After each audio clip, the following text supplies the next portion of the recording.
बड़ी खबर पर बड़ी और सार्थक बहस के साथ हम लेकर हाजिर है 5 की पंचायत में हूं आपके साथ रीमा पराशर। नाम बदलकर गोपाल बना और समाजवादी पार्टी के नेता कह रहे हैं कि बीजेपी और आतंकवादी यानी आतंकी एक जैसे हैं। सवाल यही खड़ा होता है, क्या अब धर्म पूछना एक आतंक है? लेकिन धर्म छुपाना मासूमियत है। एक तरफ नाम बदलकर पहचान छुपाने वालों को बचाया जा रहा है, दूसरी तरफ हिंदू संगठनों को आतंकी बताकर बदनाम करने की कोशिश की जा रही है। तो सवाल तो सीधा है भाई, जब कोई धर्म पूछे तो नफरत फैलाता है, लेकिन जब कोई धर्म छुपाकर अपनी आइडेंटिटी छुपाकर घुस जाए तो वो सेक्युलर है। क्या ये आइडेंटिटी जिहाद का एक नया चेहरा है या फिर कि ये वोट जिहाद है? आज 5 की पंचायत में बहस सिर्फ इस पर नहीं कि किसने क्या किया, बल्कि इस पर भी होगी कि सनातन को आतंक से जोड़ने वाले आखिर वो चेहरे कौन हैं और पहचान छुपाकर घुसने वाले वो किसकी साजिश का हिस्सा हैं। क्योंकि मुजफ्फरनगर से खबर आती है और मुजफ्फरनगर से जब खबर आती है तो उसमें चौंकाने वाले खुलासे होते हैं। उसमें पता लगता है कि अभी तक समाजवादी पार्टी ने जिसको मुद्दा बनाया ना, दरअसल वो आदमी वाकई में अपनी पहचान बदलकर उसका नाम कुछ और था और असली नाम उसने छुपाया और नाम रखा गोपाल, ताकि उसके ढाबे पर लोग आएं और जब उससे नाम पूछे वो कहे मैं तो पंडित जी का बेटा हूं और लोग वहां पर खाना खाएं और उसकी दुकान अच्छी चले। तो अब ये सब अगर चल रहा है तो वो कौन लोग हैं जो नाम पूछने पर इस तरह से खेल कर रहे हैं? समाजवादी पार्टी उनको बचाने में खड़ी है, लेकिन जो नाम पूछ रहे हैं उनको आतंकी कह रही है। कांवड़ से भी दिक्कत है। अब पुष्कर सिंह धामी हो या योगी आदित्यनाथ हो, दोनों ने ये बात तो साफ कर दी है ना कि भाई थूक जिहाद नहीं चलेगा। और जो भी रूल्स बनाए जा रहे हैं यानी जो नियम बनाए जा रहे हैं कांवड़ के लिए कि नाम और अपनी पहचान सामने रखी जाए, वो इसीलिए क्योंकि थूक जिहाद को खत्म करना है और कोई भी करेगा तो प्रशासन अपना काम करेगा। इसमें तो किसी को भी कोई आपत्ति होनी नहीं चाहिए, लेकिन हो रही है आपत्ति। अब वो आपत्ति की वजह क्या है और ये आतंकवादी कहां से बीच में आ जाते हैं अगर कोई नाम पूछ लेता है, तो इन सब पर चर्चा करेंगे। खास मेहमान हमारे साथ जुड़ेंगे, लेकिन सबसे पहले वो तस्वीरें और बयान जिसकी वजह से आज ये मुद्दा चर्चा में है।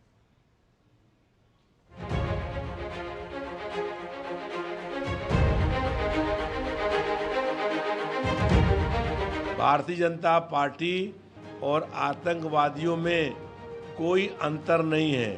भारतीय जनता पार्टी के लोग भी धर्म और जाति पूछ करके हमला करते हैं और आतंकवादी भी धर्म पूछ करके हत्या करने का काम करते हैं। समाजवादी पार्टी के लोग इस तरह की बयानबाजी कर रहे हैं कि आतंकियों की तुलना वो कांवड़ यात्रियों से कर रहे हैं। कितना निंदनीय कृत्य है, घोर निंदनीय कृत्य है। समाजवादी पार्टी उत्तर प्रदेश में शरिया कानून लागू करके मुस्लिम तुष्टीकरण को बढ़ावा देकर के वोट बैंक बनाना चाहती है। उत्तर प्रदेश के लोग इसे कभी स्वीकार नहीं करेंगे। उत्तर प्रदेश में जिस तरह से बुलडोजर से काम किया जा रहा है, जिस तरह से नफरत की राजनीति को भड़काया जा रहा है, वो सब जानते हैं।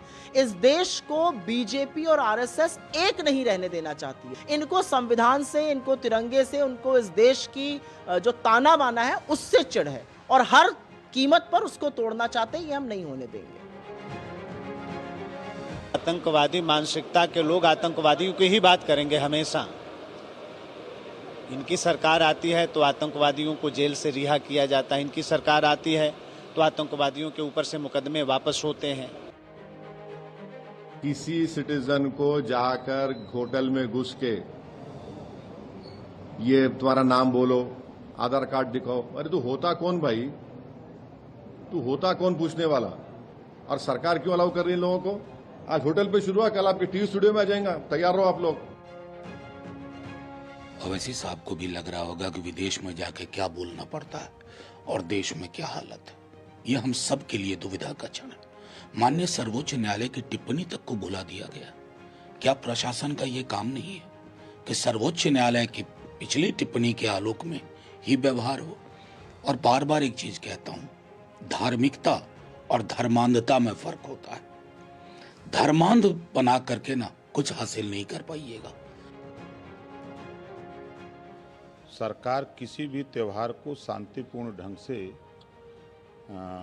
संपन्न हो, इसके लिए प्रयास करती है, कहीं कोई विवाद न हो। आपस में जो कांग्रेस सपा बसपा के लोगों ने नफरत का बीज बोया है, उस नफरत से निजात दिलाने के लिए कोई उपद्रव न हो, इस नाते जो है सरकार फैसला ली है। और किसी से कोई दुश्मनी थोड़ा है किसी का। जो मुजफ्फरनगर में हुआ है और दुकान धर्म के नाम पर पहचानी जा रही है और कपड़े खुलवा के देखे जा रहे हैं कि कौन से धर्म से कौन से जाति के हैं, ये जो किया गया है, इस कृत्य से पूरे देश में जो नफरत पैदा हुई उसका भुक्तभोगी तो पूरा देश होगा। तो क्या जनता ने आतंकियों को चुना है? ये वही समाजवादी पार्टी है जिसने बार बार पाकिस्तान को, चाहे पुलवामा हो चाहे अलग अलग आतंकी हमले हो, क्लीन चिट दिया। आतंकियों को धर्म देखकर छोड़ने की कोशिश की, हाईकोर्ट ने उस पर रोक लगाई। और सिमी जब कन्विक्ट हुई थी, सिमी पर प्रतिबंध लगा था, तब सिमी की भी पैरवी कर रहे थे समाजवादी पार्टी के लोग। सनातन पर टीका टिप्पणी करना बड़ा सरल हो गया है, सॉफ्ट टारगेट है सनातन। कभी भी हज यात्रा पर उंगली नहीं उठाई जाती, जकात पर उंगली नहीं उठाई जाती, रोजा पर उंगली नहीं उठाई जाती, लेकिन दीपावली आएगी तो प्रदूषण होगा, होली आएगी तो पानी बर्बाद होगा। इससे ये सिद्ध होता है कि सनातन धर्म को सॉफ्ट टारगेट बनाया गया। जो लोग तुष्टीकरण की राजनीति देश के अंदर करते रहे हैं उनको परेशानी हो सकती है। हम तो लोगों की सुरक्षा और उनकी शुद्धता का ध्यान करके इस प्रकार के निर्देश कर रहे हैं कि जिससे कि कहीं पर कोई मिलावट, कहीं भोजन में अशुद्ध चीजें, कहीं किसी प्रकार की थूक देहात जैसी घटना की पुनरावृत्ति न हो। बजट को लेकर क्या?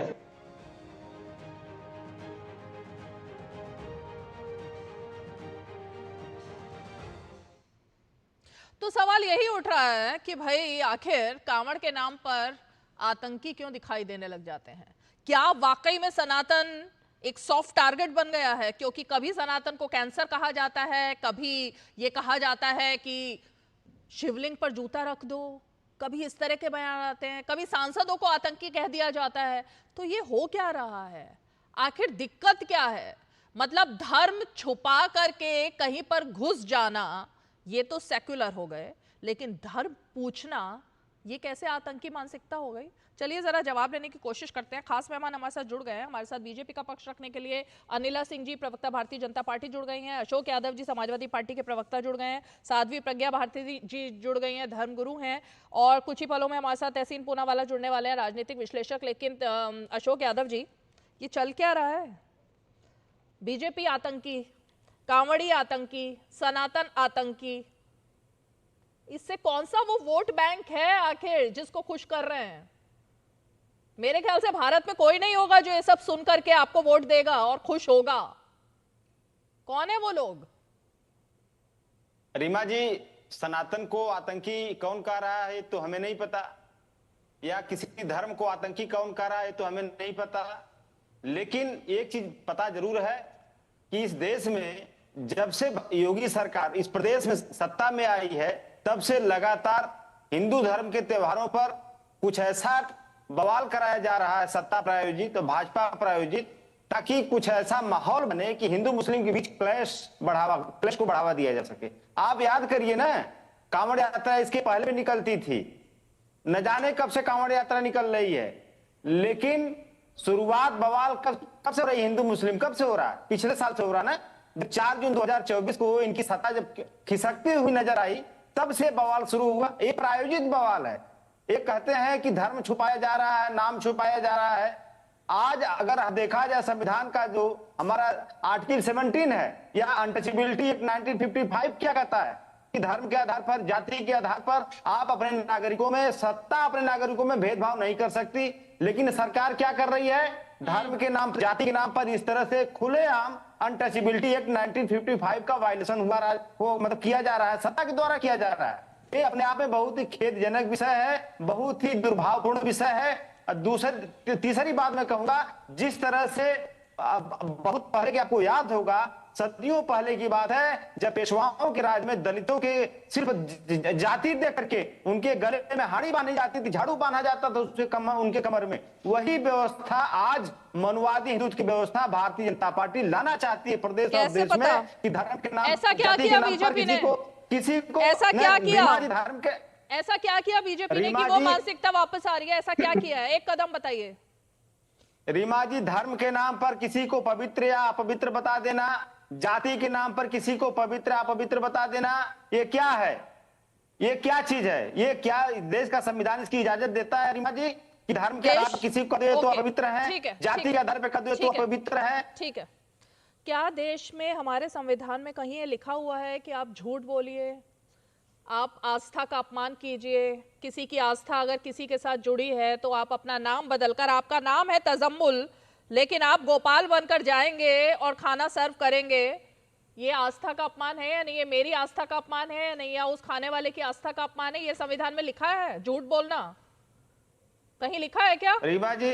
अशोक जी, रीमा जी, हमारे देश में food safety and standard authority of India एक संस्था का एक कानून बनाया गया जो कि खाने पीने की चीजों की पवित्रता को या उसकी सैनिटाइजेशन को, इस सब चीजों को उसकी जिम्मेदारी अच्छे करना, और एफएसएसआई का सर्टिफिकेट सारी जगहों पे होता है। आप क्या बोल रहे हो अशोक जी? क्या बोल रहे हो आप? फूड सेफ्टी, अरे भाई फूड सेफ्टी खाने की जांच करता है, खाना सर्व करने वाले की जांच नहीं करता, उसके नाम की जांच नहीं करती। क्या बोल रहे हो आप अशोक जी? मजाक नहीं चल रही है? खाना सर्व करने वाले की जांच कौन करेगा भाई? वो अपना नाम गोपाल लिख रहा है, उसका धर्म है तजम्मुल, लेकिन वो दिखा रहा है पंडित जी का बेटा। ये फूड सेफ्टी करती है क्या जांच? रीमा जी, यही अनटचेबिलिटी एक्ट 1955 का वायलेशन था, जो मैं पॉइंट इसके पहले बोला था। अनटचेबिलिटी एक्ट 1955 यही चीज कर रही भाजपा, छुआछूत को बढ़ावा दे रही है। ये छुआछूत को बढ़ावा संविधान के खिलाफ है, हमारे देश के लोकतांत्रिक व्यवस्था के खिलाफ है। जिसकी तस्वीर दिख रही है गोपाल उर्फ तजम्मुल, इसको बीजेपी ने कहा है कि तुम नाम बदलो और नौकरी करो यहाँ। ये बीजेपी के इशारे पर कर रहा था क्या अपना नाम बदलकर काम? रीमा जी, आप ऐसे बहुत सारे नाम पाएंगे जिनका उपनाम कुछ और होता है और लिखित नाम कुछ और होता है। इसमें इतना बड़ा बकरा नहीं होना चाहिए। आप पढ़ के या तो नहीं आए हैं या आपको डिफेंड करना आ नहीं रहा, या तो आप पढ़ के नहीं आए या आपको डिफेंड करना नहीं आ रहा। उर्फ और धर्म दोनों में फर्क होता है भाई। गोपाल पंडित जी एक अलग धर्म हुआ और तजम्मुल खान अलग धर्म हुआ। ये उर्फ नहीं है, ये उपनाम नहीं है, ये उपधर्म है। आप क्या बोल रहे हो अशोक जी? आज क्या हो गया? नहीं, मुझे कुछ नहीं हुआ है इस योगी सरकार को, इस भाजपा को हुआ है, जो इस देश में सदियों पुरानी जो व्यवस्था खत्म हो गई थी, मनुवादी व्यवस्था, धर्म के नाम पर, जाति के नाम पर, उसको फिर से बढ़ावा दिया जा रहा है। यही दुर्व्यवस्था समाज में डेवलप की जा रही है। क्योंकि अगर सिर्फ खाने पीने की पवित्रता का सवाल रहता रीमा जी, तो उसके लिए हमारे देश में तमाम एजेंसियां हैं जो खाने पीने की पवित्रता को जांचती मापती हैं। तो सवाल खाने पीने की पवित्रता का ही है। तजम्मुल उर्फ गोपाल जो भी नाम था उसका, उसने सही किया है। आप उसे डिफेंड कर रहे हो ना? आपने ऐसा होना चाहिए देश में कि आप जाओ खाना खाने पंडित जी के ढाबे पर, लेकिन वाकई में वो निकले किसी खान साहब का ढाबा। ये हमारी मतलब ये कोई पवित्रता की कोई बात ही नहीं है। ये तो मतलब अपनी अपनी चॉइस की बात है। ये सही है। मतलब आपके साथ ऐसा होगा तो आप इसको वेलकम करोगे। समाज में छुआछूत को बढ़ावा इससे मिलेगा रीमा जी, समाज में छुआछूत को बढ़ावा मिलेगा इससे। ये बुराई है, सोशल एविल्स है। तमाम सोशल रिफॉर्मर्स इसमें अपनी आंदोलन चला इसी बुराई को दूर करने के लिए। इसी बुराई को भाजपा वापस लाना चाहती है। मैं आपको वक्त दे रही हूँ अशोक जी, आप थोड़ा सोचिए। आज का टॉपिक ये है, इस पर कैसे डिफेंड करना है। मेरे ख्याल से आप सोच नहीं पा रहे हैं। अनिला सिंह जी, ये बीजेपी है जो इसको छुआछूत, जाति, धर्म, मनुवादी मानसिकता जिसे अशोक यादव जी कह रहे हैं, उसको बढ़ावा दे रही है उत्तर प्रदेश में, और आप ही ने ये गोपाल उर्फ तजम्मुल ऐसे लोगों को बढ़ावा दिया है। मेरी सभी को राम राम। और जिस तरीके से आपत्ति उठा रही है समाजवादी पार्टी, और अभी आपके चैनल पर भी मैं देख रही हूँ पैनल में बैठे हुए समाजवादी पार्टी के प्रवक्ता कह रहे हैं नहीं नहीं नहीं नहीं, नाम क्यों डिस्प्ले हो भाई? नाम डिस्प्ले होना ही नहीं चाहिए, धर्म का पता चलना ही नहीं चाहिए। तो कल से आप भी कह दीजिएगा कि जब मैं डिबेट में बैठूं मेरा नाम डिस्प्ले नहीं हो, मेरी पार्टी का नाम डिस्प्ले नहीं हो, तब तो आपको बहुत आपत्ति हो जाएगी। अगर दूरदर्शन जो है आपका नाम डिस्प्ले नहीं करेगा, आपकी पार्टी का नाम डिस्प्ले नहीं करेगा, तो आपको लगेगा अरे हमारे ब्राउनी पॉइंट्स जो हैं वो कैसे बढ़ेंगे। ये फितरत है इनकी रीमा जी। आप विदेश चले जाइए, आप यूरोप चले जाइए, अमेरिका चले जाइए, ऑस्ट्रेलिया चले जाइए, वहां पे लिखा होगा इंडियन रेस्टोरेंट। और अगर आप मालूम करेंगे तो वहां पे पता चलेगा वो किसी पाकिस्तानी का या बांग्लादेशी का है, क्योंकि पाकिस्तानी और बांग्लादेशी मुसलमानों के नाम पर वो रेस्टोरेंट चल नहीं सकता है, तो वो इंडियन रेस्टोरेंट करके अपना नाम देते हैं और अपने रेस्टोरेंट को चलवाते हैं। वही फितरत हमारे भारत के अंदर है, और उसको शायद देने वाले कौन है? कांग्रेस पार्टी जैसे राजनीतिक दल या समाजवादी पार्टी जैसे राजनीतिक दल, जिनको केवल और केवल धर्म विशेष की राजनीति करनी है। यहां पर अशोक जी बैठे हुए हैं और ये सोचते हैं कि मुस्लिम वोट बैंक पे इन लोगों का अधिकार है। तो मैं इनसे पूछना चाहूंगी, साहब आपको पता है ना, एक धर्म विशेष को एक पशु से बेहद नफरत है, उनके धार्मिक कारण हो सकते हैं, परंतु नाम छुपाकर क्या पका रहे हैं उसको छुपाकर अगर वो उनको खिला दिया जाए तो उनको कैसा लगेगा? तो जो कांवड़िए नहीं चाहते हैं कि जो करछी मटन में घूमी है वही उनकी आलू में घूमे, इसलिए अगर वो नाम पूछ ले रहे हैं तो उसमें क्या बुराई है? और आपका रजिस्ट्रेशन प्लेट जो है डिस्प्ले होना चाहिए, आपका नाम डिस्प्ले होना चाहिए। ये तो मुलायम सिंह यादव जी ने ही शुरुआत करी थी ना। क्या बात करते हैं? और आपके नेता लोग कहते हैं कि जो भगवा धारण किए रहते हैं, अगर ये पूछ लें कि भाई आपका नाम क्या है, जरा दिखा देंगे आधार कार्ड, तो वो आतंकवादी हो गए। जिन आतंकवादियों की बेल के लिए मुलायम सिंह यादव जी ने और अखिलेश जी ने मुकदमे लड़े, उन्हें बेल आउट कराया, चाहे वलीउल्लाह खान हो चाहे मोहम्मद तारिक को। भूल गए आप गोरखपुर ब्लास्ट और वाराणसी ब्लास्ट के अक्यूज्ड? उनको बेल आउट किसने कराया? आपके नेताओं ने कराया। डॉन माफिया अपराधियों का बेल आउट किसने कराया? आपकी पार्टी ने कराया। ध्रुव सक्सेना को भी आप याद कर लीजिए। कहते हैं कि अगर कोई भगवाधारी है प्रदीप तो वो कुरुलकर भी आतंक से आतंकवादी जुड़ा था हुआ ना। है। प्रदीप और केवल कुरुलकर नाम आरएसएस का पूछने आतंकवादी था रीमा जी, नाम आरएसएस पूछने का के आतंकवादी लिए, था प्रदीप धर्म कुरुलकर, ध्रुव पूछने की सक्सेना वजह से भाजपा का आगे आप चलता था। पहलगाम की घटना को दो आतंकवादी आप लोगों ने डाला था। बीच में नहीं, बीच में नहीं, बीच में नहीं भाई, बीच में नहीं, बीच में नहीं, बीच में नहीं बोलेंगे अशोक जी, बीच में नहीं बोलेंगे। मैं जो बोल रही हूँ सत्य बोल रही हूँ। आप लोग सनातन का अंत करना चाहते हैं ना, आप लोग कान खोलकर सुन लीजिए। जो अनंत काल से है वो सनातन है, सनातन का अंत नहीं होगा। भरकस प्रयास आप लोग करते रहिए तब भी अंत नहीं होगा। और षड्यंत्रकारी हैं आप लोग, और षड्यंत्र करने से पहले महाभारत को जान लीजिए, जिन लोगों ने षड्यंत्र किया उनका क्या अंत हुआ है। तो सनातन का अंत करने वालों का स्वयं अंत हो जाएगा, परंतु सनातन जो है निरंतर अनंत काल तक चलता रहेगा। बारंबार आप जिस प्रकार से सनातनियों को टारगेट करते हैं, उनको सॉफ्ट टारगेट बनाते हैं और दूसरी पार्टी के हाथ में प्लकार्ड पकड़ा देते हैं, क्योंकि मुकदमा लड़ने के लिए आप लोग नहीं चलने वाला है अशोक यादव जी। थे वहीं विजय थी। अरे और जहां तक दंगों की बात आप कहते हैं ना कि हर बार जो है कोई ना कृष्ण थे वहीं विजय थी। खराब करने लग जाते हैं। आपके टाइम पे तो कितने धार्मिक दंगे हुए, जब से योगी आदित्यनाथ जी की सरकार उत्तर प्रदेश में बनी, धार्मिक दंगे हम होने नहीं देते। प्रयास बहुत करते हैं धार्मिक दंगे हो जाए, होने नहीं देते। हमारी यात्राएं निकलती हैं तो आप जो है एक भोले भाले इंसान को गोली मरवा देते हैं। ठीक है, ओके, ये लोग जो है गोली मरवा देते हैं, जो इनके वोट बैंक के लोग हैं।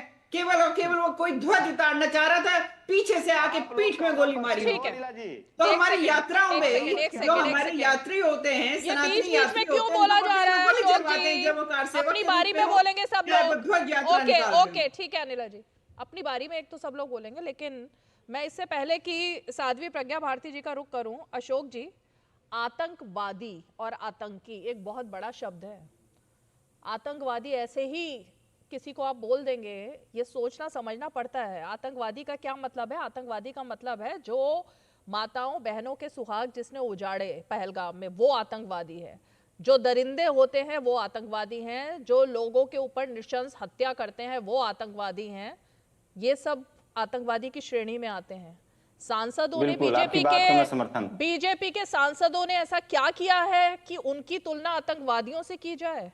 कांवड़ियों ने ऐसा क्या किया है जिनकी तुलना आप आतंकवादियों से आपकी पार्टी के लोग कर रहे हैं? मतलब आतंकवादी आपने ऐसे ही हल्के में ले लिया क्या शब्द? नहीं रीमा जी, देखिए आतंकवादी जिनको देश की जनता ने तीसरी बार चुनकर भेजा है बहुमत के साथ, उन्होंने ऐसा क्या किया है कि उनको आप आतंकी कहोगे? उनके संगठन में दो बड़े बड़े आतंकी पैदा किए मैडम जी। एक प्रदीप कुरुलकर आरएसएस से, एक ध्रुव सक्सेना भाजपा से। और दूसरी बात, आतंक किसको कहते हैं? टेरर। अंग्रेजी में भी कहेंगी तो वही सब निकलेगा, हिंदी में भी कहेंगे वही सब निकलेगा। टेरर फैलाने वाला, समाज में जो टेरर फैलाता, जो भय फैलाता है, दैट इज कॉल्ड टेररिस्ट। आप ये बताइए, मॉब लिंचिंग कौन कर रहा है? कि फला ट्रक में गोमांस आ रहा, घेर के मार दो, जिंदा जला दो, फिर पता चलता है जब फॉरेंसिक जांच होती है कि भाई गोमांस तो था ही नहीं। अब ये बताइए इस तरह की चीजें कौन कर रहा है समाज? रीमा जी, साध्वी प्रज्ञा भारती, इस तरह की चीजें भारतीय जनता पार्टी के लोग कर रहे हैं, भारतीय जनता पार्टी के अनुसार संगठन के लोग कर रहे हैं, जो समाज में आतंक फैला रहे हैं। और समाज में आतंक फैलाने वालों को क्या कर सकते हैं? आप हिंदी में भी सोच लीजिए, अंग्रेजी में भी सोच लीजिए। साध्वी प्रज्ञा भारती, राम भक्तों पर गोली जिसने चलाई उसको क्या कहेंगे? देखिए रीमा जी, सबसे पहले तो मैं ये कहूंगी कि समाजवादी पार्टी हो, कांग्रेस हो या फिर कोई भी पार्टी हो, उसको अधिकार नहीं है सनातन धर्म का अपमान करने का। आप भारत में रहकर भारतवासियों की आस्था के साथ खिलवाड़ नहीं कर सकते हैं, उनको ठेस नहीं पहुंचा सकते हैं, पहली बात। और अभी आपने बात करी राम मंदिर की, कांवड़ यात्रा की बात हो रही है, सब सनातन धर्म से रिलेटेड है। सनातन धर्म में जो भी आस्था से भक्त कार्य करते हैं, वो राम मंदिर, चाहे राम मंदिर का निर्माण हो या फिर इन भक्तों को अगर आप देख रहे हैं, शिव भक्त जो कावड़िए हैं, जो अपने कंधों पर अमृत कलश लेकर के आते हैं, ये उनका अपमान है, ठेस पहुंचाना है। क्योंकि कांवड़ यात्रा मात्र एक धार्मिक परंपरा नहीं है, बल्कि आस्था, तपस्या और अनुशासन का पर्व है। कांवड़ यात्रा को सेलिब्रेट करना चाहिए, ना कि अमर्यादित बयान देने चाहिए या अपवादित बयान दे रहे हैं। ये जो राम मंदिर पर जिन्होंने गोलियां चलाई, इन्हें नहीं पता कि वो कौन है। सनातन विरोधी ही नहीं बल्कि देशद्रोही भी कहलाते हैं। इनको देशभक्त और देशद्रोही में जो है वो फर्क भूल गए हैं। यादव जी, मैं आपसे एक बात जरूर कहना चाहूंगी, आप यहाँ बैठकर बहुत ही बुलंद स्वर में सनातन का अपमान कर रहे हैं। आप भारतवासियों की, 120 करोड़ भारतवासियों की, जिनकी आप तुष्टिकरण की राजनीति करते हैं, उनको छोड़कर आप सभी की आस्था का अपमान कर रहे हैं। आप हमारी आस्था को ठेस पहुंचा रहे हैं। आर्टिकल 25, आर्टिकल 19 मुझे धार्मिक स्वतंत्रता देता है, मैं चयन कर सकती हूं मैं कहां से भोजन खाना चाहूं या ना खाना चाहूं। सबसे पहली बात, ये तो पारदर्शिता है ना, ट्रांसपेरेंसी में क्या प्रॉब्लम है? अगर एक विक्रेता, एक दुकानदार अपनी नेम प्लेट लगा ले और एक भक्त जो सात्विक भोजन ग्रहण करना चाहता है, जो एक व्रत का नियम का पालन करता है, उसे ये पता हो कि मैं सात्विक भोजन कहां पर मिल रहा है, इसमें क्या आपत्ति है आप लोगों को? क्यों हर चीज में आपको राजनीति लानी ही लानी है? क्यों हर चीज में आप हिंदू मुसलमान ढूंढते हैं? ये लोग तो थूक जिहाद करते हैं, ये तो बिना थूक फेंके भोजन ग्रहण नहीं करते। तो आप ये चाहते हैं, आप स्वयं भी तो हिंदू है, स्वयं भी तो सनातनी है, ऐसा मैं मानती हूँ। मैं नहीं जानती कि समाजवादी पार्टी को क्या इंस्ट्रक्शंस है कि आप समाजवादी पार्टी में जाएं और सनातन धर्म का त्याग कर दें, ये मैं नहीं जानती हूँ। लेकिन अगर मैं मान के चलती हूँ कि आप सनातनी हैं, तो क्या आप ऐसे भोजन को ग्रहण करेंगे जिसमें थूक डली हो? बताइए। बोलिए अशोक जी। आज इन लोगों को, अशोक जी जवाब दीजिए, इनको संरक्षण दे रहे हैं। रीमा जी, सवाल यह है कि जो भी व्यक्ति अगर इस तरह की सामाजिक बुराइयों का विरोध करता है, हमारे भाजपा या उसके सहयोगी लोग उसको कहते हैं तो सनातन का विरोध कर रहा है, ये तो हिंदुत्व का विरोध कर रहा है। मतलब भाजपा की गलत नीतियों का विरोध मतलब सनातन का विरोध, भाजपा की गलत नीतियों का विरोध हिंदुत्व का विरोध, भाजपा की गलत नीतियों का विरोध राष्ट्र का विरोध। How is possible?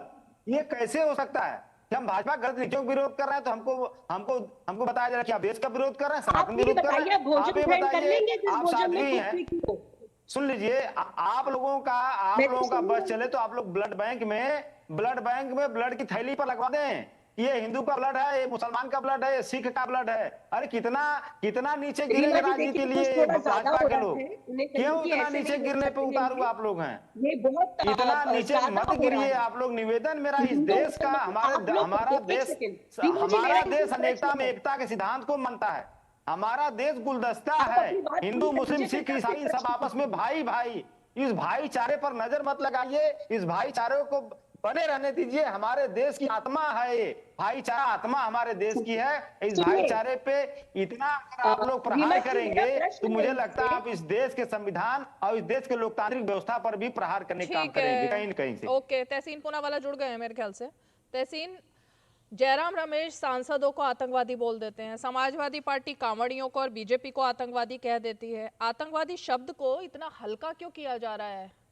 मैंने अभी आपके जुड़ने से पहले यही सवाल पूछा कि आतंकवादी वो थे जिन्होंने सिंदूर उजाड़ा, आतंकवादी वो होते हैं जो नृशंस हत्याएं करते हैं, आतंकवादी वो है जो खौफ फैलाते हैं। बीजेपी ऐसा क्या कर रही है और सांसद ऐसा क्या कर रहे हैं और कांवड़ियों ने क्या बिगाड़ा है? थैंक यू रीमा जी, आपके शो में शिरकत करने का मौका मिला। माफी चाहता हूँ, थोड़ा लेट ज्वाइन कर रहा हूँ, यहाँ पर नेटवर्क की दिक्कत है। 2 या 3 चीज मैं कहना चाहता हूँ। नहीं, इन शब्दों का प्रयोग नहीं होना चाहिए, किसी के लिए नहीं होना चाहिए। लेकिन जो बीजेपी कर रही है कावड़, पवित्र कावड़ यात्रा पर पॉलिटिक्स, वो बिल्कुल उस पर उनको शर्म आनी चाहिए। ये बिल्कुल गलत है। रीमा जी, मेरे पुणे के अंदर वारी यात्रा होती है और वारकरी लोग यात्रा करते हैं। मेरे घर के बाहर रुकते हैं, हम लोग खाना परोसते, सर्व करते, हम सेवा करने का हमको मौका मिलता है। इसमें हिंदू मुसलमान कहाँ हुआ? पुणे के अंदर जो पंडौल होते हैं गणपति जी के, उसको हम मंडल कहते हैं। मुसलमान चलाते, हिंदू चलाते। इसमें हिंदू मुसलमान कहाँ हो गया? दूसरी चीज मैं बार बार सुन रहा हूँ, एक रेस्टोरेंट था, उसका नाम पंडित रेस्टोरेंट था, उसके मालिक मुसलमान है। तो मतलब मेरे खुद का एक बिजनेस था, मेरी खुद की एक स्टोर थी, उसका नाम लक्ष्मी स्टोर्स था, तो उसमें क्या गलत बात हुआ? सवाल यह है कहां तक हम इस नफरत को ले जाएंगे? क्या अगर हिंदू मालिक हो रेस्टोरेंट का लेकिन कुक मुसलमान हो तो अलाउड नहीं है? रेस्टोरेंट का मालिक मुसलमान हो लेकिन कुक हिंदू है तो वो अलाउड नहीं है? मानो हिंदू मुसलमान नहीं, सिख है तो क्या अलाउड है? सवाल है खाना क्या पक रहा है और खाने की क्वालिटी और खाने के पदार्थ, ना कि ओनर कौन है और खाना कौन पका रहा है। ये गलत कर रही है बीजेपी। और आज तक इतने वर्षों में, करीब 100 से अधिक वर्षों से कावड़ यात्रा, पवित्र यात्रा इस रूट से जारी है। कभी ये हिंदू मुसलमान का विवाद नहीं बढ़ा, ये दर नहीं हुआ। आज 10 सालों में क्या हुआ कि दर हो रहा है? क्यों ये नफरत फैलाने पर अड़े हुए बीजेपी के लोग? मैं दोबारा से पूछ रहा हूं, अगर कोई व्यक्ति है, उसका नाम राम है और उसकी दुकान का नाम मोहम्मद है, या कोई मोहम्मद है, उसकी दुकान का नाम राम सीता स्टोर्स है, तो क्या ये इलीगल है, गैर संवैधानिक है? और फिर से इस सवाल का जवाब दे। किसी का एक, मान लीजिए किसी की श्रद्धा वेजिटेरियन खाने में, तो कुक मुसलमान है लेकिन वेजिटेरियन खाना बना रहा है। कुक नॉनवेज है, कुक हिंदू है जो नॉनवेज खाता है लेकिन वेजिटेरियन खाना बना रहा है, तो इससे क्या अपवित्र हो जाते हैं? जहां तक जो पदार्थ है, बर्तन है, उसका ख्याल रखा जा रहा है। Who is anyone to object? और आप लोगों का आधार कार्ड कैसे चेक कर सकते हो, जबकि सुप्रीम कोर्ट ने मेरे केस में कहा है कि अलाउड नहीं है? मॉब्स कैसे चेक करेगी? जो अधिकारी है वो चेक करे। ये कौन होते हैं चेक करने वाले? अनिला सिंह जी, जवाब दीजिए। नहीं, तहसीन पुरावाला साहब बिल्कुल ठीक कह रहे हैं कि आप रिक्वेस्ट कर सकते हो कि भैया अपना आधार कार्ड दिखा दो। ठीक है, अगर कोई नहीं दिखा रहा है तो आप जोर जबरदस्ती नहीं कर सकते हो। आप लोकल थाना, पुलिस एडमिनिस्ट्रेशन, आप उसको अप्रोच करो और आप बिल्कुल उनको लेकर जाओ। मैं आपसे बिल्कुल अग्री करती हूँ, पर आपसे मैं डिसअग्री कहाँ कर रही हूँ? मैं डिसअग्री इस चीज के लिए कर रही हूँ, अगर आपके चोर की दाढ़ी में तिनका नहीं है तो फिर आप अपनी आइडेंटिटी को रिवील करने में इतना हेसिटेट क्यों कर रहे हैं? किस प्रकार की ये हिचकिचाहट है? हिचकिचाहट ही दिखाती है कि कहीं ना कहीं कोई ना कुछ गड़बड़ है। आपने बिल्कुल ठीक कहा है, शाकाहारी जो है, एक मुसलमान भी शाकाहारी हो सकता है, क्योंकि हिंदू इतने सारे जो है नॉन वेजिटेरियंस हैं, बहुत सारे मुसलमान जो है वेजिटेरियंस होते हैं, इसमें कोई बुराई नहीं है। बुराई वहां आ जाती है जब आप अपनी आइडेंटिटी को छुपाते हो, आप हो कुछ, बताते कुछ हो। मैंने अभी, आपने ज्वाइन नहीं किया था, मैं ये कह रही थी कि अगर आप कुछ गड़बड़ नहीं कर रहे हो और तो आपको कोई चीज छुपानी नहीं चाहिए, और अगर आप गड़बड़ कर रहे हो तो इसका मतलब है आप अपनी आइडेंटिटी को छुपाओगे। यानी कि एक, जैसे मैंने बताया था, एक पशु विशेष जो है इस्लाम में बिल्कुल भी एक्सेप्टेबल नहीं है। मटन कह के अगर उसका मीट सर्व कर दिया जाए तो कैसा लगेगा, कैसा लगेगा इस्लाम के फॉलोअर को? उसी प्रकार से अगर मटन की करछी जो है, अगर आलू की या दाल के भगोने में घुमा दी गई और ये पवित्र यात्रा से कांवड़िया आ रहे हैं, तो आप समझिए उसको कैसा लगेगा। दंगे भड़केंगे कि नहीं भड़केंगे? दंगे ना भड़के, इसलिए पूरे साल का ये प्रोसेस है। कांवड़ यात्रा के समय जो है ये हाईलाइट हो जाता है, चर्चा होने लग जाती है, क्योंकि समाजवादी पार्टी जैसे या कांग्रेस के कुछ लीडर्स हैं, ऊट पटांग बयानबाजी करते हैं। उनको क्योंकि वोट बैंक की राजनीति करनी है, यहाँ अपना नाम डिस्प्ले कराएंगे, टीवी चैनल्स पर बैठेंगे तो। परंतु अगर होटल या ढाबे या रेस्टोरेंट का ओनर के नाम को डिस्प्ले करने के लिए बात होगी, कहेंगे अरे आप हिंदू मुसलमान कर रहे हैं। मुझे ब्रेक लेना है, लेकिन 10 सेकंड में तहसीन पूनावाला 10 सेकंड का रिएक्शन, फिर ब्रेक लेते हैं। नहीं, तो अनिला सिंह जी बिल्कुल सही कह रहे। आपको अगर पदार्थ या बर्तन या कोई और प्रोसेस चेक करना है, आप उसे चेक कीजिए, उसमें हिंदू मुसलमान कहाँ आया? सबसे पहली बात। दूसरी बात, जहां तक डिस्प्ले का नाम है, मैं फिर से पूछ रहा हूं, मान लो कोई मोहम्मद भाई, लेकिन उनके रेस्टोरेंट का नाम कोई हिंदू नाम है, पंडित रेस्टोरेंट, और वहां के मैनेजर के नाम पे वो रिस्पॉन्सिबल व्यक्ति है जो मान लो बंगाली है या क्रिश्चियन है, तो फिर हम किसको चेक करेंगे? आपको सर्टिफिकेट और प्रोसेस चेक करना है, व्यक्ति को चेक नहीं करना है। रिस्पॉन्सिबल पर्सन कौन है उसको आप चेक कीजिए, उसमें धर्म कहां से आया? मुझे वो समझ में नहीं आ रहा है। ओके, ठीक है, मैं इस अब जो ब्रेक के बाद हम सेशन करेंगे ना, उसमें हम एक बात यही रखेंगे, क्योंकि तहसीन पूनावाला जो आपने बात कही, बात मेरे ख्याल से आपत्ति उससे किसी को नहीं है, लेकिन आपत्ति इस बात से है कि असली नाम तजम्मुल था, लेकिन लोगों के सामने जो भी लोग वहां आ रहे थे उनको वो अपना नाम पंडित जी का बेटा गोपाल बता रहा था। और इसी तरह से जो ढाबे का मालिक था उसका नाम कोई खान थे, लेकिन उसने भी अपना नाम कोई पंडित जी रखा हुआ था। तो सवाल ये है कि आइडेंटिटी जो आपकी है, आप धड़ल्ले से अपना नाम कहो कि मैं तजम्मुल हूं, अब जिसको खाना खाना है वो खाए, नहीं खाना नहीं खाए, ये आपकी बारी है। लेकिन जब नाम छुपाकर गोपाल बताया जा रहा है ना, आज जो बवाल हुआ है वो उस पर हुआ है। एक छोटा सा ब्रेक ले लेते हैं पहले।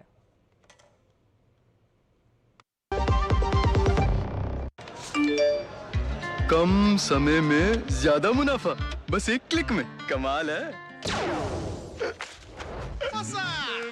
अनजान लिंक्स पर क्लिक मत कीजिए, RBI कहता है जानकार बनिए, सतर्क रहिए। दादू दादू, ये प्रीमियम क्या होता है? बेटा प्रीमियम मतलब समझ लो पेट्रोल। जब तक कार में पेट्रोल है तब तक कार चलेगी, पेट्रोल खत्म कार स्टॉप। पर पापा, इस बार पेट्रोल खत्म होने पर भी कार चलती रहेगी। वो कैसे? LIC के जीवन लाभ में प्रीमियम पेमेंट हो जाए स्टॉप, पर पॉलिसी के फायदे चलते रहते हैं। मतलब अब लाइफ की गाड़ी चलेगी नॉन स्टॉप। LIC हर पल आपके साथ। तो जरा उसी मुद्दे पर आते हैं अशोक यादव जी। अब मैं आप ही से जानना चाहूंगी, क्या सनातन एक सॉफ्ट टारगेट बन गया है कुछ नहीं देखिए, कुछ लोगों के लिए? रीमा जी, सनातन कोई भाजपा ने तो पैदा नहीं किया, न RSS ने पैदा किया। सनातन एक धर्म है जो हजारों साल से चला आ रहा है। और सनातन धर्म की गहराई में अगर आप जाएंगे, जो मैं जानता हूं कि सनातन धर्म कभी डिफरेंशिएशन की बात ही नहीं करता, कभी अलगाव की बात नहीं करता। सनातन धर्म हमेशा सद्भाव की बात करता है, हमेशा जोड़ने की बात करता है, हमेशा प्यार मोहब्बत की बात करता है। लेकिन भारतीय जनता पार्टी जिस सनातन की डेफिनेशन देती है समाज में, उसके हिसाब से वो नफरत की बात करती है, वो अलगाववाद की बात करती है, वो धर्म के नाम पर, जाति के नाम पर समाज में नफरत फैलाने की बात करती है। तो हमारा सनातन या हमारे देश का हिंदू तो ऐसा नहीं है। ये हमारे देश का हिंदू तो सनातन के विरोध में भाजपा है, और हमको कर रही है सनातन के विरोध में। जो असली सनातन का दुश्मन है, जो असली हिंदुत्व का दुश्मन है, वो भाजपा और RSS है। और हमको उसका दुश्मन बताती है। जब हम लोग उस बुराइयों की तरफ ध्यान आकृष्ट कराते हैं कि भाजपा सनातन की आड़ में, हिंदुत्व की आड़ में ये बुराई कर रही है, ये कहते हैं कि ये तो सनातन के दुश्मन है, ये तो इसके दुश्मन है। ये सवाल सबसे बड़ा है और इस सवाल को समझने की जरूरत है रीमा जी। और दूसरी बात, आप ये बताइए कि कांवड़ यात्रा में 2024 के पहले भी कभी कोई लफड़ा हुआ था क्या? कभी कोई कलछिल, जो अभी रीमा जी, ये सॉरी हमारी भाजपा की बहन जी बता रही थी, ये क्या कभी कोई इस तरह जो भी चीजें इन्होंने बताया कि ये जानवर ये होता है, ये जानवर उसकी कलछुल उसमें डुबा दिया, क्या कभी इस तरह की वारदात कभी सुनने में, देखने में, पढ़ने में आई? कभी नहीं आई। कब आया था? होता है ऐसा। थूक जिहाद कब से आना शुरू हुआ, कब से पकड़ में आया है थूक जिहाद? जब से भाजपा वाले पैदा किए इसको। मतलब पहले ऐसे ही चलता रहता था, वो पकड़ में नहीं आता था, अब पकड़ में आ रहा है थूक जिहाद। कभी हुआ ही नहीं, कभी अगर किसी ने किया तो अचानक कैसे शुरू हुआ? अचानक कैसे शुरू हुआ? ये भाजपा का प्रोपेगेंडा है, भाजपा वाले करवा देते हैं। मतलब थूक जिहाद है ही नहीं। अरे आप कह रहे हो थूक जिहाद है ही नहीं? रीमा जी, इस तरह की जो भी चीजें होती है ना, हाँ। ये भाजपा वाले प्रायोजित करते हैं। अभी तमाम ऐसे घटनाएं मिलेंगी। मैं एक बार देख रहा था, कोई जो है मुसलमान नाम से ईमेल आईडी फेक बना करके मुख्यमंत्री जी को धमकी दे रहा था। जांच हुई तो पता चला कि वो हिंदू नाम के लड़के थे और भाजपा से कहीं जो कहीं तो ये जो इतनी तस्वीरें, इस तरह की इतनी जो तस्वीरें, इतने जो वायरल वीडियो, इतनी तस्वीरें, इतने पकड़ में धरपकड़ जब हुई, बहुत सारे लोग पकड़ में जो आए थूक जिहाद के नाम पर, वो सब फेक स्टोरीज थी, बीजेपी ने गढ़ी है। वो ये कह रहे हो आप? बीजेपी उसके मास्टरमाइंड है रीमा जी। ये प्लान स्टोरी मेकिंग कंपटीशन में भाजपा लगता है दुनिया के अनिला सिंह जी जवाब दीजिए। देखिए, मैं ये कहूंगी कि जैसा अभी इन्होंने, अशोक जी ने कहा कि सनातन जो है वो तो हर जगह जो है प्यार प्रेम बांटता है और किसी प्रकार की हिंसा का जो पक्षधर नहीं होता है। आप थोड़ा से गलत हो, कहीं सही हो, थोड़े से गलत हो। सबसे पहली बात तो ये कि आप सनातन क्या है उसके विषय में आपको कोई जानकारी नहीं है। हर देवी देवता के हाथ में आपने देखा होगा शस्त्र है। सनातन वो है कि अगर आप ठीक रहोगे, अच्छे रहोगे, तो हम भी अच्छे हैं, वरना हमें शस्त्र उठाने आते हैं अच्छी तरीके से। सनातन को कमजोर करने वाले कौन है? आप जैसे राजनीतिक दल कमजोर करने वाले हैं। आप जैसे राजनीतिक दल जो है, आप जैसे हिंदू जो सर्टिफाइड हलाल हिंदू हैं, यहाँ बैठकर मुकदमा लड़ते हैं, एक धर्म विशेष का मुकदमा लड़ते हैं और सनातन को आप नीचा दिखाते हैं। फर्स्ट हाफ में आप ही थे जो उदाहरण देकर बोल रहे थे कि मनुस्मृति में देखिए ये लिखा, बाकी उदाहरण नहीं देंगे आप, फिर गाना गाने लगेंगे कि नहीं सनातन तो। अब ये 11 साल में सामने आया, तो क्या ऐसे 11 साल में हुआ? मैं तो चाहता हूं कि नरेंद्र मोदी जैसे एक ताकतवर हिंदू विराट हमारे प्रधानमंत्री बने, जो हिंदुओं की और भारतीयों की रक्षा करे। भारत छोड़ो बाजू में बांग्लादेश में आज भी हिंदुओं पे अटैक हो रहा है, हिंदू महिलाओं पे रेप हो रहा है, हम कुछ कर ही नहीं पा रहे। मैं वही कह रहा हूं, हमें शायद एक विराट हिंदू की जरूरत है जो हमारे प्रधानमंत्री बने। अब 11 साल में क्या हो गया? इस तरह की बातें क्यों हो रही है? इस पर हमें भी थोड़ा सोचना चाहिए। लेकिन बड़ी बात यह है, देखिए मैं बड़ी विनम्रता से कहता हूं, हिंदू मुसलमान कोई भी कुछ गलत कहे, जैसे अनिला सिंह जी ने कहा, रावण भी तो हिंदू था, पर वो गलत काम कर रहे थे और भगवान राम जी ने उनको फिर पराजित करते धर्म की स्थापना करी। तो जहां तक सवाल है गलत, उस पर धर्म नहीं देखना चाहिए। जहां तक सवाल है कोई सेवा करता है, कोई रेस्टोरेंट चला रहा है, उद्योग कर रहा है, उसमें भी धर्म नहीं देखना चाहिए। गलत जो भी कर रहा है उस पर कार्रवाई होनी चाहिए। लेकिन ये कहे कि एक विशेष धर्म के लोग गलत कर रहे हैं, मुझे लगता है कहीं ना कहीं वो सच्चाई से थोड़ा सा परहेज है। साध्वी प्रज्ञा भारती, पॉइंट यही है जो तहसीन पूनावाला कह रहे हैं कि किसी से। I just want to say one thing. हाँ, एक 5 सेकंड दे दीजिए बस। बोलिए। अभी तहसीन जी ने ये कहा कि प्रधानमंत्री जी को हिंदू हृदय सम्राट बनना चाहिए। तहसीन जी, ये किस प्रकार का कटाक्ष है? प्रधानमंत्री जी नहीं, मैं कह रहा हूं हिंदुओं के लिए काम करते हैं? नहीं, हिंदुओं के लिए काम करते हैं। सबका विकास, सबका साथ सबका विकास की थ्योरी पे काम। उत्तर प्रदेश में आ जाइए आप, अगर जो सोशल स्कीम्स हैं, मेजॉरिटी सोशल स्कीम्स जो हैं वो मुस्लिम्स उसका फायदा उठा रहे हैं, किसी भी प्रकार का भेदभाव नहीं किया गया है। और आप उंगली उठा रहे हो मोदी जी के ऊपर। वो व्यक्ति दिन रात भारतीयों के लिए कार्य करता है। आप कह रहे हैं कि वो हिंदू हृदय सम्राट बन जाए, बाकी धर्मों के लिए काम नहीं करे, केवल हिंदुओं के लिए काम करे? ये किस प्रकार की भाषा है? ये सरकास्टिक कमेंट था आई थिंक तहसीन पूनावाला, ये सरकास्टिक कमेंट था आई थिंक आपका। बिल्कुल सरकास्टिक था साध्वी जी ने उसको सीरियसली ले लिया। मैं सरकास्टिकली बोल रहा था साध्वी जी, लेकिन ये बात से मैं इत्तेफाक रख रहा हूँ। सोचिए साध्वी जी, अभी 10 साल में हमारे मंदिरों को आजाद नहीं कराया माननीय प्रधानमंत्री जी ने। मंदिरों पे भी सरकार का कब्जा है। देखिए, अब आप देखिए, हमारी जो मस्जिद है, चर्च है, वहां पे सरकार का कोई हस्तक्षेप नहीं है, लेकिन मंदिरों में सारी सरकार मंदिर आजाद नहीं हुए। तो मैं यही कह रहा हूं, अभी आपने बताया साध्वी जी कि मुसलमानों को ज्यादा उनके लिए काम हुआ, उनको ज्यादा घर मिल रहे, ये तो हिंदुओं के खिलाफ डिस्क्रिमिनेशन हुआ। इसीलिए मैं कह रहा हूं, ऐसा कोई सगा नहीं साध्वी जी जिसको भाजपा ने ठगा नहीं। अभी देखिए हमारे दिल्ली के अंदर जिन मिडिल क्लास ने भाजपा को वोट दिया, उनकी गाड़ी लेती जा रही पेट्रोल पंप से। भाजपा सबको थकती है, उससे तो हमारे अखिलेश भैया बढ़िया थे। इतना अच्छा समाज था, कोई कटाक्ष नहीं, सब खुशियां से रहते थे। अब वापस 27 में अखिलेश जी मुख्यमंत्री बनेंगे, सब कुछ ठीक हो जाएगा। यहाँ पर दिक्कत है साध्वी जी। पॉइंट नहीं समझ आ रहा तहसीन, आप नेशनल लेवल पे बात कर रहे हो या सिर्फ यूपी की बात कर रहे हो? पहले आपने मोदी जी कहा, अब आप कह रहे हो अखिलेश यादव सीएम बनेंगे। आप स्पेसिफिक क्या यूपी की बात कर रहे हो, देश की बात कर रहे हो, क्या कह रहे हो आप? क्योंकि साध्वी जी ने यूपी की बात की कि देखिए यूपी में क्या चल रहा है, इसलिए मैंने कहा कोई चिंता की बात नहीं। 27 में अखिलेश जी मुख्यमंत्री बनेंगे और 29 में अखिलेश यादव जी, राहुल गांधी जी, तेजस्वी यादव जी, साध्वी प्रज्ञा भारती, ठीक है, साध्वी प्रज्ञा भारती।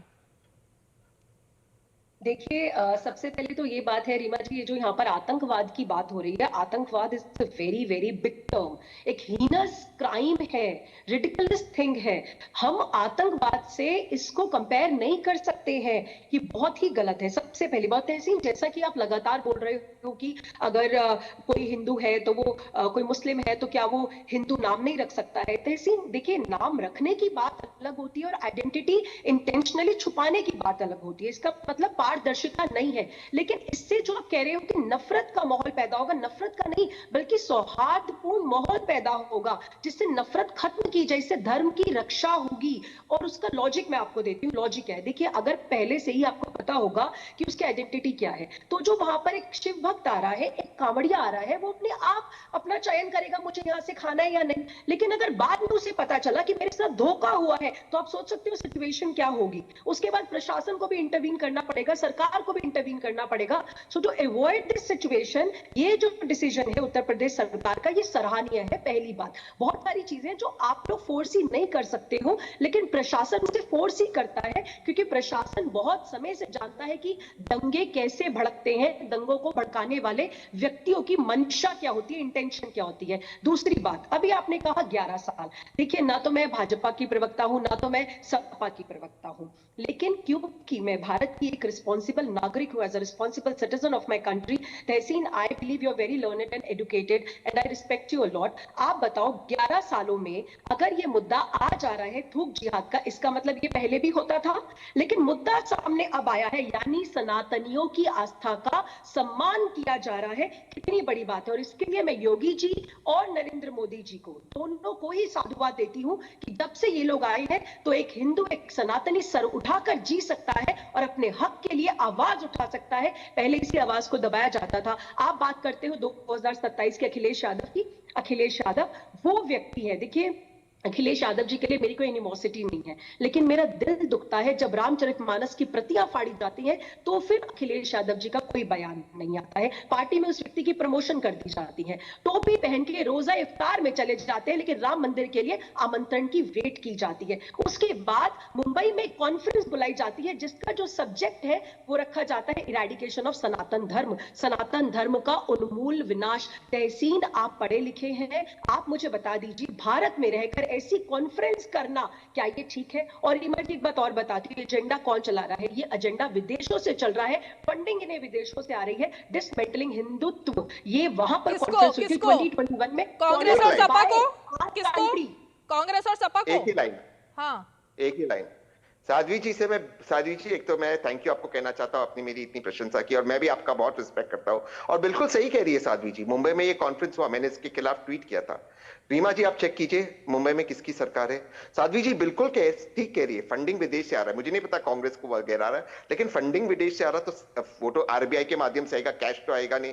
तो वर्तमान सरकार क्या कर रही है? मैं यही कह रहा हूं साध्वी जी, 2027 2029 ये सारी चीजें चेंज होने वाली। आप सोचिए मुंबई के अंदर राज ठाकरे जी हिंदुओं को मार रहे हैं क्योंकि उनको एक भाषा नहीं आती, पुलिस कुछ नहीं कर रही। एक बात बताइए, आप मैं यही कह रहा हूं, ये सरकार इतनी कमजोर है। अब अनिला सिंह जी है उत्तर प्रदेश से, उत्तर प्रदेश के मेरे भाई बहन को राज ठाकरे जी मार रहे हैं।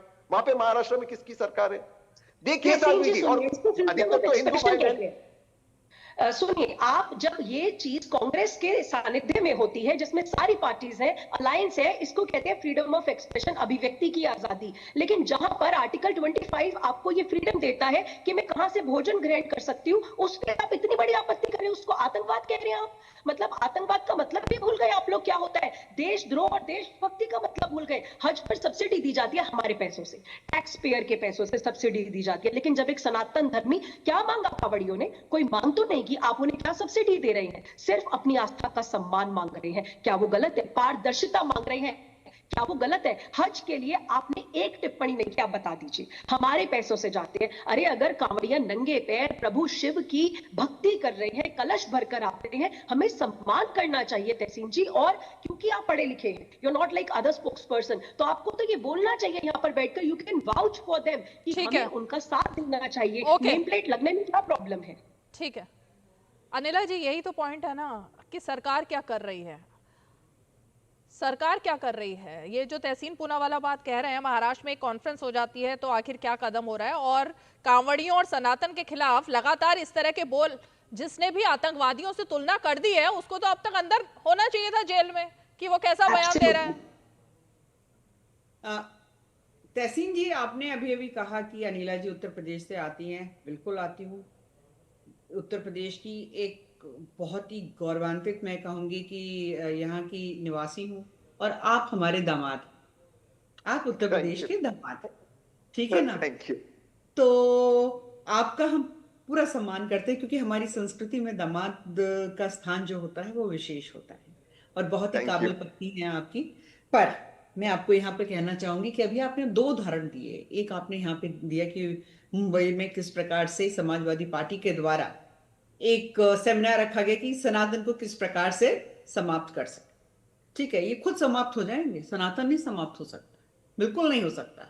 दूसरी बात ये है कि अभी आपने इस चीज का जिक्र किया कि भाई ये 2024 से क्यों हो रहा है, या उत्तर प्रदेश में 2017 के बाद जो है इस तरीके की चीजें क्यों उठकर आ रही हैं। तो इसका उत्तर जो है रीमा जी ने दे दिया था कि भाई पहले चीजें जो है उजागर होती नहीं थी, छुपा दी जाती थी, क्योंकि एक धर्म विशेष की राजनीति करनी थी। सनातन इनको सॉफ्ट टारगेट दिखता था, इनको लगता था कि अरे इनके तो इतने सारे देवी देवता हैं, कोई किताब तो उनको बताती नहीं है कि आपको ये करना है ये नहीं करना है। एक मनुस्मृति का नाम जरूर रटा हुआ है, जो सर्टिफाइड हिलाल हिंदू हैं वो लोग बैठकर केवल और केवल सनातनियों को नीचा दिखाते हैं। ना वेदों के विषय में बात करेंगे, ना उपनिषद के विषय में बात करेंगे, किसी चीज के विषय में बात नहीं करेंगे, केवल और केवल मनुस्मृति का उदाहरण यहाँ पर देते हैं।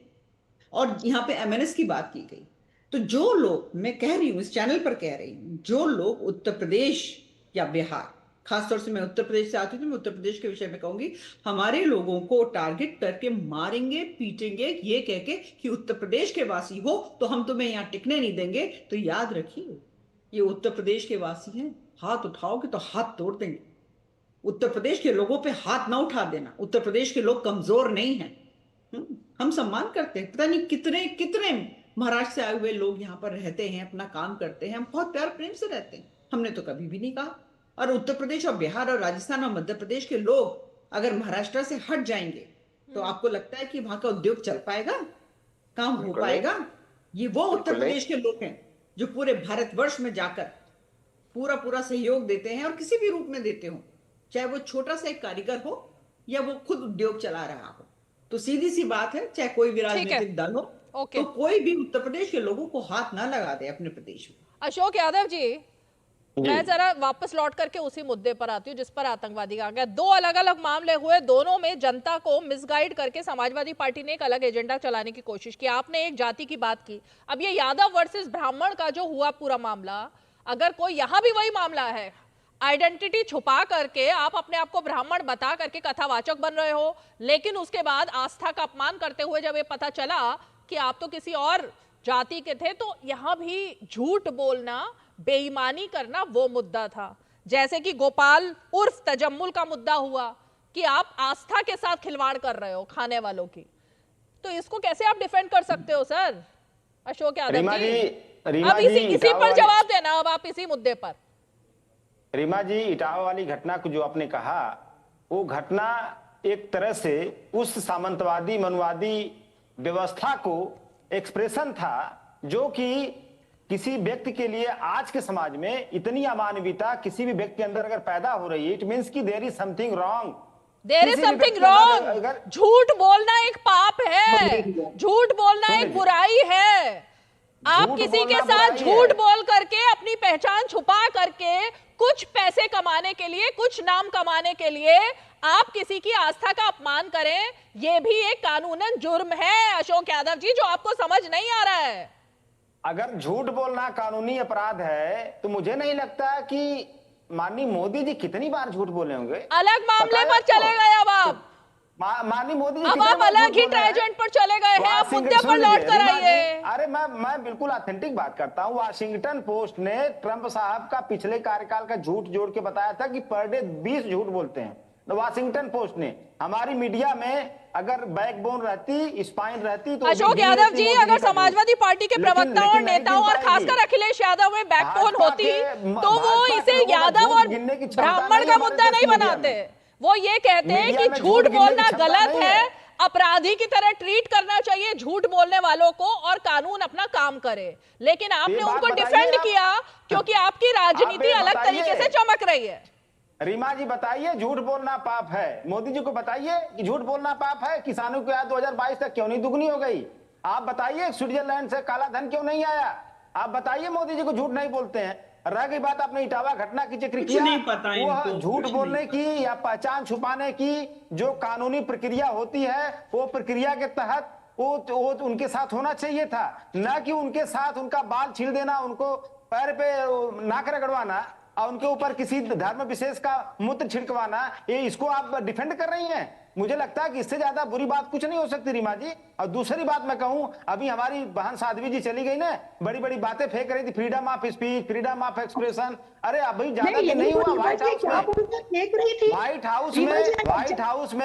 व्हाइट हाउस में मोदी जी गए थे ना, वॉल स्ट्रीट जर्नल की पत्रकार सबरीना सिद्दीकी ने पूछ दिया एक सवाल, यहाँ तो सवाल लेते नहीं किसी से, वहां पे सवाल उसने दाग दिया। आपके यहाँ फ्रीडम ऑफ स्पीच की स्थिति है, फ्रीडम ऑफ एक्सप्रेशन की स्थिति है। जानती साहब ने क्या बोला कि डेमोक्रेसी हमारी रगों में बहती है। अभी ऑपरेशन सिंदूर के बाद तो डेमोक्रेसी हट गई, अब सिंदूर बह रहा है, वो भी गर्म सिंदूर। तो इतना बड़ा मतलब गजब के नाटकबाज हमारे देश के नेता भगवान अशोक यादव जी, अब बेतु के बयानों के ऊपर वैसे तो रिएक्शन देना नहीं चाहिए, लेकिन आपने जब शो शुरू हुआ तो आपने उस कथावाचक को डिफेंड किया, आपने जाति पर सवाल नहीं खड़े किए, आपने कहा ऐसा नहीं होना चाहिए। शो खत्म होते होते तक आप उस तरीके पर सवाल खड़े कर रहे हैं कि उसके साथ ऐसा नहीं होना चाहिए था, वैसा होना चाहिए था। अब आप पलट गए हो अपनी बात से। दूसरा ये कि आप अपडेटेड हो नहीं अशोक यादव जी, मुझे बहुत ही शर्मिंदगी के साथ ये कहना पड़ रहा है। 2024 के चुनाव में, एक सेकेंड, 2024 के चुनाव में अशोक यादव, 2024 के चुनाव में नरेंद्र मोदी, प्रधानमंत्री नरेंद्र मोदी ने 100 से ज्यादा इंटरव्यू दिए, लेकिन अशोक यादव ने एक भी इंटरव्यू नहीं देखा क्योंकि वो किसी और चीज में बिजी होंगे। एक भी इंटरव्यू प्रधानमंत्री का देखा नहीं, 100 से ज्यादा इंटरव्यू एक अकेले प्रधानमंत्री ने दिए, लेकिन वो आपने देखा ही नहीं क्योंकि आपको देखना ही नहीं है। लेकिन आपको चैनल पर वही तरीका अपनाना है।